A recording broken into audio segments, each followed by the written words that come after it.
But 7 is a good place to start. I think we'll be all right. Yeah. We just need to write a CV. I left Dave to get on with the job hunt. This quest had given me inspiration, and I felt this needed to go to the very top. It needed royal approval. It was time to go to London to meet the developers of Football Manager at Sports Interactive. Brief history of Sports Interactive. The game... Well, the studio didn't actually get set up until 1994, but the first game Ov and Paul had worked on actually came out in 92. They were two school kids in Shropshire who lived on a farm, didn't have that much to do when they were up there, and came upon this idea whilst they were talking. They didn't really like any of the other management games on the market, so decided to make one themselves, just for fun. And one of their friends, Mark Woodger, suggested that they sent it off to some publishers down in London because it was a really good idea, and they did, and got a deal. It's just one of those weird things because it's certainly not normally that easy, but and I'm sure it wasn't for them either. They got a deal with a publisher called Domark, and Domark changed the name of the game from European Champions, was what it was originally going to be called, to Championship Manager.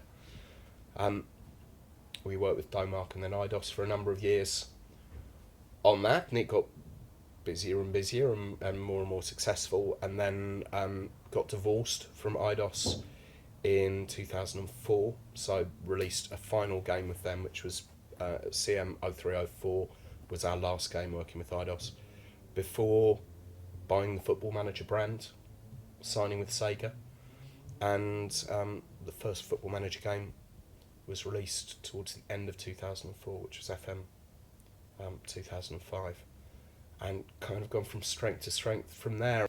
Oliver and Paul is still with Sports Interactive, or Oliver and Paul Collier MBEs as they are now. They got MBEs in the New Year's Honours list, which was fantastic. Paul is the coder of the Match Engine. He's the main Match Engine lead coder, and Ov is the lead on Football Manager Live.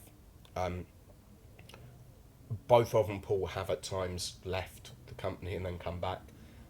Paul went off with his band for a year. He used to be in a band called Elevate.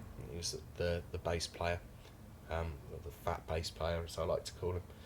From those times, I actually used to go and see the band, which was quite weird because that was before we were properly working together. And Ov went off travelling for a year and wasn't going to come back at all, but then decided to come back. You can tell we're based in London by the way that there are sirens going off the whole time. But Ov came back to do Football Manager Live. I first got involved with the studio around the time of Championship Manager 2. I was working in the music industry, and I swapped 2 tickets to see Blur play at Mile End for the chance to be a beta tester on the game, and got to know Ov and Paul pretty well from that period, and it's grown very organically, and continues to do so now, even though we're now part of Sega, who are obviously a huge organisation. The Sega Sammy Holdings Group are a massive company, but they tend to leave us alone. We run ourselves quite separately, and continue to grow organically with releasing new games like the iPhone game that was released earlier in the year, Football Manager Handheld on iPhone, and various other bits and bobs that we're looking at the moment.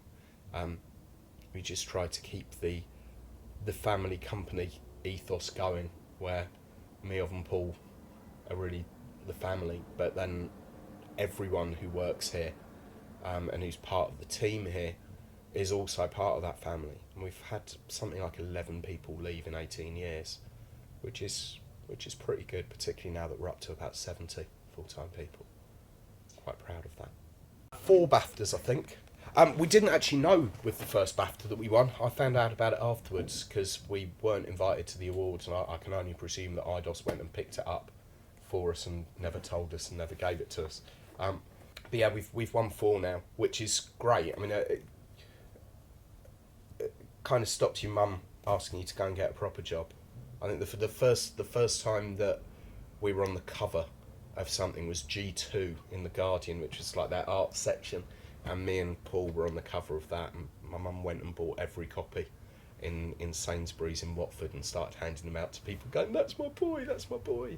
So that's when she first became proud. But yeah, we've got 4 BAFTAs. I've actually been on the BAFTA Games Committee for 5 years, so I've been quite heavily involved with BAFTA, trying to get more and more involved with games, and so it's a very important one for us. But yeah, you know, we're proud of every award that we win, but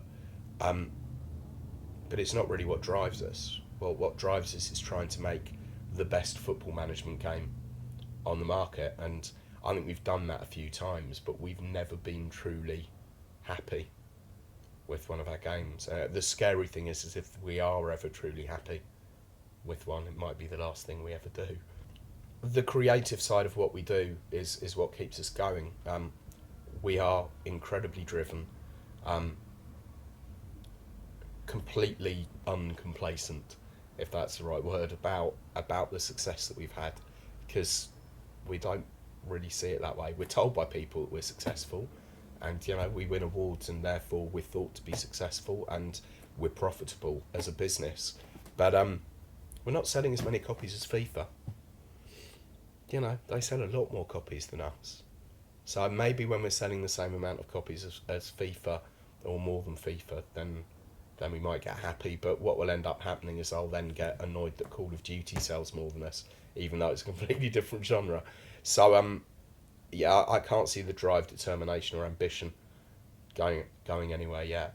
It does have very passionate support, and you know, people do play the game for a very long time. I think with FM09, the average amount of time a user played the game was 240 hours, which is 10 days of someone's life in a year. That's pretty good going. I think, you know, we tried to make the game as immersive as possible, and it's one of the reasons that we didn't go 3D for years with the match engine, is because we didn't believe that we could make it immersive. And when we finally could make it immersive, that's when we went for it.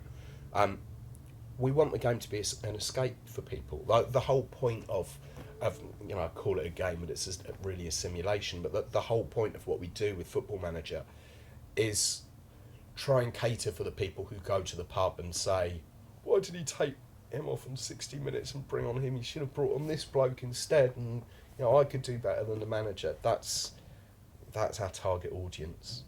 That and students, because they've got loads of time on their hands. And it saves students money, because rather than going to the bar, they sit in and play Football Manager and get cans, and that's cheaper. So it's a money-saving device. But we want people to be able to escape when they're playing the game, and that for me is what video games should be about. It's what any form of entertainment should be about. There is no magic ingredient in the game, which is why I can't turn around and say how we've done it. I think it's just because, you know, I love the game. I was a fan of the game before I was here, and now that I'm directing it, you know, it's quite a responsibility on me to not cock it up, basically, for everyone who does enjoy it. So keeping that immersive element is very important, and you know, we do bin features that we've worked on, because they might take the user out of that real world scenario, because that'd be the wrong thing for the series.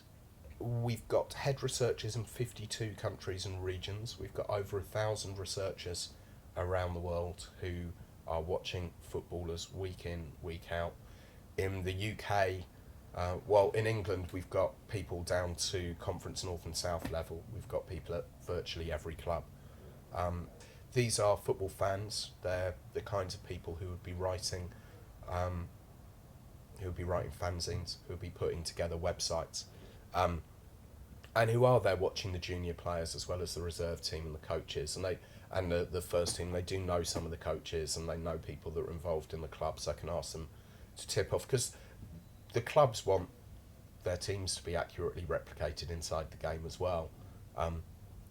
We want the database to be as accurate as possible. We do make some mistakes. There's normally, you know, half a dozen errors each year, which out of a database of 400,000 players and staff is pretty good going. But we want to stamp out those half a dozen things that get through, like Toe Madeira, who was a player who didn't ever exist, who turned into a world superstar. We don't want things like that happening again, because it stops the believability of the game when you have things like that happening. So yeah, I mean, that network has been a key thing, and it's Mark Woodger, who I mentioned earlier as the Oven Paul school friend. He actually heads up the whole research network, and there's now 4 people working full-time out of our office here on it, as well as all of the researchers that are out and about, and they're brilliant. We couldn't do it without them. A lot of them, or some of them certainly, have now got jobs inside football off the back of the work they've been doing with us, but still carry on working with us as well. And the database is something that we're very proud of. It's the largest football database in the world. We've got more scouts than any professional football team in the world. And the fact that Everton now have licensed our database to use as part of their scouting setup. I actually had a conversation just today with someone who's doing some scouting for a club, who've asked, look, we use your database, how can we get it officially? So more and more of those kinds of things are going to happen. And we're happy to help the clubs as long as they're happy to help us. I talk to players, agents, chief execs, scouts, coaches. I went to a coaching session at Watford a few weeks ago, and I was sitting in the team meeting that they were having, was being shown the scouting report for the match that weekend, was being treated like a player, and having that kind of access is actually really important for making sure that the game's as accurate as possible. Being able to watch training, how the players train separately from one another, in the different sessions they do, and then when they come back together, seeing what goes on in a team meeting is really important. And that's what we get back from the football world for creating this simulation, which helps us make it even more accurate moving forward. It's there's a lot of people at clubs who play the game. There's a lot of footballers who play the game, and we are now seen by them as part of football. We're not really seen as a computer game. We're seen as part of football, and that's something that we're incredibly proud of. I certainly think that the game can help you with some elements of what goes into managing a football club. There are some boring bits that we don't have in the game because they just wouldn't be fun. There are some boring bits that we keep in the game, like press conferences. People complain about, we just get the same questions asked in the press conferences every match. It's like, yeah, you do in real life as well.